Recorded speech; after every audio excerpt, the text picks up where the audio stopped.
बिस्मिल्लाहिर्रहमानिर्रहीम, अस्सलाम वालेकुम। कैसे हैं आप लोग? और बहुत सारी दुआ है आपके लिए, आपके फैमिली के लिए। अल्लाह पाक आपको हमेशा खुश रखे।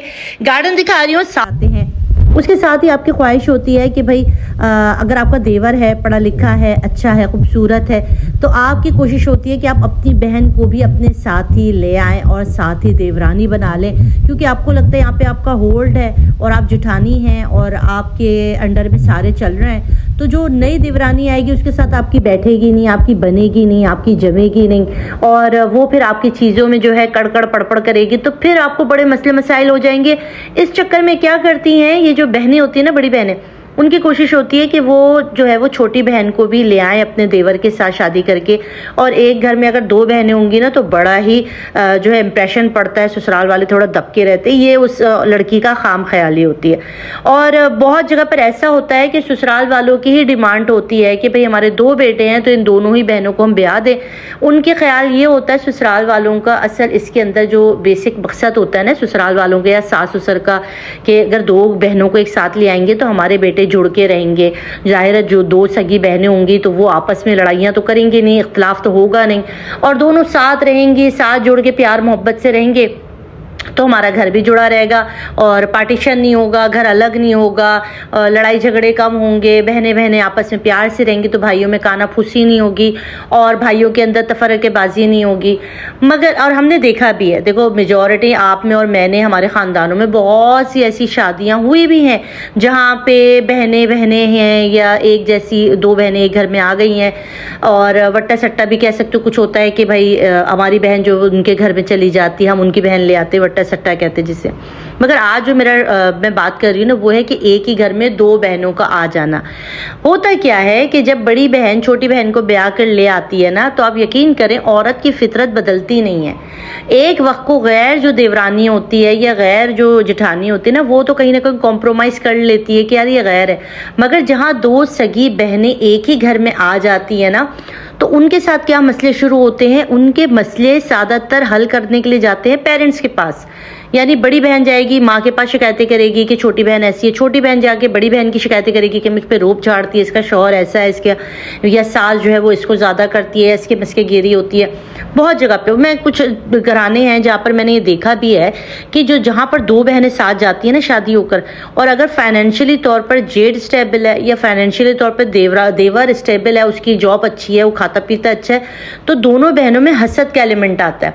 अब वो हसद जो है ना, जब वो एक जैसा नहीं कर पाती है तो उसमें हो जाती है हसद, और फिर वो हसद इतनी बढ़ती है कि ये ना सिर्फ उन दो खानदानों को तबाह करती है, बल्कि आपके मैके की भी रिलेशनशिप आपकी ख़राब होती है। जो बाकी बहन भाई होते हैं ना, ज़ाहिर है वो उसको भी बताती है कि भाई ये कर रही है मेरे साथ, वो कर रही है, और उसके बाद जो है ना वो इतनी ज़्यादा नफ़रतें फैलती हैं कि वो ख़ानदान के ख़ानदान तक चली जाती है। इतने लोगों को भी मैंने देखा है कि उनकी आपस में इतनी लड़ाइयाँ हो जाती हैं कि वो एक दूसरे का शक्ल तक नहीं देखते। ये चीज़ इतनी ख़तरनाक है ना कि आपने अगर गलती से भी अपनी बहन को देवरानी बनाकर ले आए हैं और आपका ख्याल है कि आप बड़े खुश रहने वाले हैं, तो ऐसा नहीं होता। और मैंने वहाँ पर भी देखा है कि भाई जहाँ पर जेठानी देवरानियाँ गैर ख़ानदानों से आए होते हैं, मगर इतने प्यार मोहब्बत से और इतने इत्तेफाक से रह रही होती है, इतनी मोहब्बतों से रह रही होती है। तो ये सारा डिपेंड करता है आपकी नेचर के ऊपर कि आपके शौहर की कैसी नेचर है, आपकी कैसी नेचर है, आप कितनी बातें बर्दाश्त कर सकते हैं और कितनी चीज़ों को आप इग्नोर कर सकते हैं, किस तरह से आप मिलजुल कर रह सकते हैं। अब यहाँ पर बासुकात ऐसा होता है कि दोनों भाई जो होते हैं ना, जो दो भाई होते हैं, उनके अंदर बहुत ज़्यादा इख्तलाफ होता है, बहुत इख्तलाफ होता है। और जब वो दो बहनें उन दो भाइयों के निकाह में आती हैं, तो फिर वो जो दो भाइयों का इख्तलाफ होता है ना, वो बहनों के अंदर भी आ जाता है। वो दोनों भाइयों का इख्तलाफ बहनों के अंदर आता है और उन बहनों के रिश्ते ख़राब होना शुरू हो जाते हैं, और वो इतनी एक दूसरे से मुतफक्किर हो जाती हैं, इतनी वो लड़ाई झगड़े हो रहे होते हैं कि भाई आप अलमान अलफीस हो जाती है। ऐसी चीज़ें भी बहुत ज़्यादा होती हैं। तो कभी भी हमारे यहाँ ऐसा हुआ था मेरे टाइम पर, मेरा तो जो देवर था उसको पसंद आई थी मेरे ही ख़ानदान में मेरी चचा की बेटी पसंद आई थी। बट हमारे चचा ने भी ये कहा कि भाई हम एक ख़ानदान में दो बहनें नहीं देंगे, क्योंकि ज़ाहिर होता है एक चीज़ आती है ख़ानदान के अंदर, कभी कभी हम एक दूसरे को देख के पहनना उड़ना देख के या कुछ चीज़ों के अंदर फितरी तौर पे शैतान हमें भड़का देता है। तो वो पहले ही ऐसा होता है ना कि आप दूर हो जाते हो तो आपके ख़ानदानों में इख्तलाफात नहीं आते। ये चीज़ें जो होती है ना बच्चों की छू छू पापा, ये ख़ानदान में जाके बढ़ जाती है और फिर ख़ानदान टूटने लगते हैं, फिर बड़ों के अंदर अंदर ये चीज़ें सराहियत कर जाती है। तो ये बेहद इसमें, और देखिए एक मौला अली का भी कॉल है या रसूल खुदा का फरमान है, पता नहीं मुझे सही से याद नहीं आ रहा, मगर किसी का है कि आप ना अपनी कज़न मैरिजेस ये नहीं करो, यानी एक ख़ानदान में रहो, ख़ानदान को फैला दो, अलग हो जाओ, बड़ा निकल जाओ।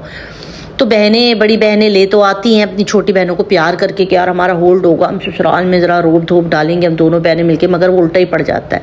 तो ये चीज़ें हैं, आप लोग ज़रूर मुझे कमेंट में बताइएगा कि अगर आप लोगों के वाकई दो बहनें एक साथ शादी होकर आई है, आपने देखा और आपका क्या एक्सपीरियंस था, क्योंकि ज़ाहिर हर इंसान अपनी एक्सपीरियंस से बात करता है। मैंने जो देखा मैंने वो बताया। अगर आप लोगों के ख़ानदानों में कुछ ऐसा होता है तो मुझे ज़रूर बताइएगा। बाज़ औक़ात ऐसा होता है जो बड़ी बहनें होती है ना, वो मैके में भी जो है ना, जैसे कि बड़ी बहनें छोटी बहनों पर रोब झाड़ती हैं, तो उनका ख्याल होता है ससुराल में आके भी जो है ना हम इनको ऊपर रोब झाड़ेंगे और देवरानी जो है वो डर के हमसे, देवरानी बनेगी तो हमसे डर के रहेगी, सहम के रहेगी और मेरे सारे काम कर देगी। और ऐसा होता है कि बाज़ औक़ात बहनें इतनी पक्की भी होती हैं कि वो कहती है कि अगर हम देवरानी बने तो हमने फिर इसको नाको चने चबवाने। अब तो बताती हूँ मैं इसको कि क्या क्या मेरे साथ सलूक किया था। तो वो कभी कभी लेने के देने भी पड़ जाते हैं। और कभी कभी ऐसा होता है कि ज़ाहिर है दोनों बहनें एक जैसी होती है, एक ही घर की आई होती है, एक दूसरे को समझ रही होती हैं, एक दूसरे का गुस्सा प्यार सब कुछ, और बहुत प्यार से रहती है, पूरे ख़ानदान को जोड़ के चलती हैं। तो इसमें लाजमी नहीं है ये वाला फंडा कि यार जिठानी अपनी बहन को ही देवरानी बना के लाएगी तो वो घर कामयाब होगा। नहीं, घर टूटते भी देखें, घरों में झगड़े भी देखें, और जहाँ पर बहुत ज़्यादा जगह पे प्यार भी देखा। ये दोनों चीज़ें आपकी अपनी तरबियत और अपनी बर्दाश्त के ऊपर लेकर चलता है। अच्छा, अब दूसरी तरफ बात करूंगी कि वट्टा सट्टा, कहीं कहीं ऐसा होता है ना कि लोग अपनी बेटी उधर दे देते हैं और वहाँ से बेटी ले आते। तो यार ये भी मत किया करें प्लीज़, यार ये मत किया करो। मैं तो कभी ज़िंदगी में ये ना करूँ वट्टा सट्टा वाला। मतलब आप एक सूली पे टंगे रहते हैं और इतने बाद में इतने लड़ाइयाँ होती हैं, इतने झगड़े होते हैं इसके अंदर कि अगर एक की नहीं बन पा रही ना, अगर एक की निभ नहीं पा, अगर भाई की नहीं निभ पा रही है तो बहन की भी नहीं निभेगी। अगर निभ भी गई तो ससुराल वाले नहीं रहने देंगे, इतने ताने पड़ेंगे, इतनी कोई क्लैश हो जाएगा। अब आप सोचिए अगर खुदा न खास्ता किसी ने अगर अपनी नंद को जो है भाभी बनाया था और भाई भाभी की नहीं बनी, तलाक हो गई, तो सोचो उस घर में वो तो आपका जानी दुश्मन हो गया ना।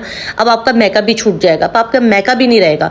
तो ये वाली हमारे जो बड़े गलतियां करते हैं ना, जो वट्टा सट्टा के नाम पर करते हैं, तो खुदारा ये करना छोड़ दें। मुझे तो बिल्कुल भी ये वट्टे सट्टे वाली शादियाँ नहीं पसंद, और अल्लाह का शुक्र है कि मेरे पेरेंट्स को भी नहीं पसंद थी। कभी भी उन्होंने वट्टा सट्टा को जो है वो इनकरेज नहीं किया। शुरू में जब हमारे भाई बहन थे तो एक दफ़ा ताया ने बात की थी, मगर हमारे अब्बा ने, मेरे अब्बा अल्लाह बड़े समझदार इंसान है भाई, अल्लाह पाक उनको सेहत और ज़िंदगी दे। अब जब मैं इस उम्र पे पहुंची कि मेरे अपने बच्चे बड़े हो गए ना, तो मैं सोचती हूँ कि मेरे अब्बा ने कितनी चीज़ें हैं जो बहुत अच्छी की थी। एक मिसाल के तौर पे जब भी कोई रिश्ता आता था वो कहते थे मेरी एक डिमांड है कि लड़के की एक तो गवर्नमेंट जॉब हो, यानी अच्छी स्टेबल जॉब हो, अपना घर हो, एक अपना घर हो और एक अच्छी जॉब हो। क्योंकि बाद में जिन घरों की जो किराए के घरों में रहती है ना, वो बड़ा ही रुलती हैं, जितना हाथ खींच लें किराए के घर में रहने वाला बंदा बस किराया ही देता रह जाता है और बहुत परेशानियां हो जाती हैं। तो आज मैं कहती हूँ भाई हमारे अब्बा ने बहुत अच्छी चीज़ें फ़ैसला किया कि एक घर छत अपनी हो, ये एक डिमांड रखी।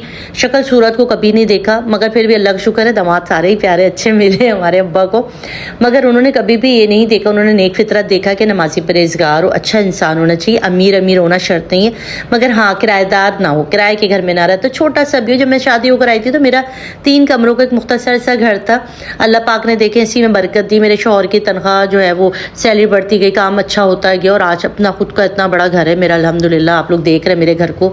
तो ये सारा कुछ होता है जब आप नेक नियत होते हैं, आपकी चीज़ें खुलूस के साथ होते हैं। और जो लड़की शादी होकर आती है ना, वो अगर अपने मैके को छोड़ दे और ससुराल को अपना घर समझ ले ना, तो वो घर कामयाब होता है। जहाँ बड़ी बहू उस घर को अपना घर समझे, अपनी नंदों को अपनी बहन समझे, फ़ौक़ियत दे अपने बहन भाइयों पे, अपने नंद और देवरानियों को अगर फ़ौक़त देगी, अपने नंदों को फ़ौक़ियत देगी कि यार ये मेरे घर वाले, अब इनके साथ मुझे आगे लेके चलना है, जैसा मेरे शौहर का प्यार है वैसे ही मैंने चलाना। तो आप यकीन करें वो घर इतने कामयाब होते हैं कि ना सिर्फ वो घर कामयाब होता है, उनके देवर भी कामयाब होते हैं, उनकी नंदे भी कामयाब होती हैं, और वो इतने खुशी से भाई में खुशी से रह रहे होते हैं ना, जन्नत का एक नमूना बन जाता है। अगर आपकी बड़ी बहू जो घर में आती है ना, एंटर होती है, जो पहली बहू आती है, और वो समझदार और घर को समझने वाली, घर को चलाने वाली, और मैके से कम और ससुराल से ज़्यादा। मैं तो अब भी कहती हूँ, अगर मेरी वीडियो हमारी नौजवान बच्चियाँ देख रही हैं, लड़कियाँ देख रही हैं जिनकी शादियाँ हो रही हैं, तो यार तुम लोग अपने मैके को बस सोचो, यहाँ तक मेरा साथ था, 18 साल 20 साल मैंने यहाँ गुजार लिए।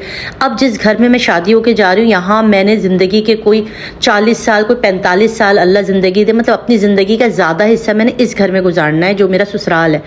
तो बाज़ औक़ात कहते हैं कि हमें रिस्पेक्ट नहीं मिलती। देखो ऐसा नहीं होता, आप फूल दो आगे से कोई भी पत्थर नहीं मारता, ये तो एक ज़िंदगी का उसूल है। और अगर कोई ऐसा कर रहा है ना, तो आपको अल्लाह सिला देगा। इंसानों से सिला की उम्मीद मत रखिए कि भाई इंसान हमें कोई सिला देगा। इंसान किसी को क्या सिला दे सकता है, जो खुदा की ज़ात देती है। तो अपने मामलात को हमेशा अल्लाह के सुपुर्द करें। जैसे भी मामलात चल रहे हैं कि अल्लाह ताला तू देख रहा है, मैंने तो नेक नियति से किया, आगे से जो भी मिल रहा है तू मुझे इसका अच्छा बर्ताव दे। तो आप यकीन करें अल्लाह आपको वहाँ से नवाजते हैं जिसका आपने सोचा भी नहीं होता। कुर्बतन इल्लल्लाह अगर आपने पढ़ लिया ना अपनी ज़िंदगी में कि हर काम अल्लाह की खातिर, तो आप यकीन करें आपकी ज़िंदगी जन्नत के गहवारा बन जाएगी और आप बहुत कामयाब हो गए, यकीन करो। तो ये आजकल जो तलाक का रेशो बढ़ गया है, नफ्सा नफसी चल गया है, शादी होते ही अलग घर की डिमांड, भाई ससुराल में सास का काम क्यों करूं, भाई मेरे नौकर में तो माँ बाप वो हैं, ये तो शौहर के माँ बाप है। ये ना करें यार, ऐसे मत करो। फिर तो आपके घर में भी जो भाभी आएगी ना, वो भी यही करेगी सेम कि यार ये मेरे माँ बाप नहीं है, मेरा घर तो वही है। फिर आपको दुख होगा, फिर आपको लग पता जाएगा कि कितनी तकलीफ होती है। तो घरों को बनाएं, घरों को जोड़ें। और अगर आज का टॉपिक अच्छा लगे तो ज़रूर कॉमेंट करना, मुझे कॉमेंट करोगे तो अच्छा लगेगा कि भाई मैं जिनसे बातें कर रही हूँ उन्होंने सुना भी है और उन्होंने कुछ लिखा भी है, कुछ मुझे रिस्पॉन्स भी दिया। तो मुझे पर्सनली बहुत अच्छा लगेगा। मैं थोड़ा जज्बे से जोश से बोल रही हूँ, तो आपको ऐसा ना लगेगा मैं उससे मैं बोली नहीं, मेरा ये जब मैं जज्बाती होती हूँ ना बहुत, तो फिर मैं इस तरह बोलती हूँ। तो इंशाल्लाह अगर आपको अच्छा लगेगा तो मैं नेक्स्ट भी इसी तरह से बहुत अच्छे अच्छे टॉपिक लाऊंगी जिसमें आपको भी मज़ा आएगा। और आपने ज़रूर मुझे कॉमेंट करके बताना है आपको कैसा लगा, और मुझे अपनी दुआ में याद रखिएगा। मुझे तो इजाज़त, अल्लाह हाफिज़।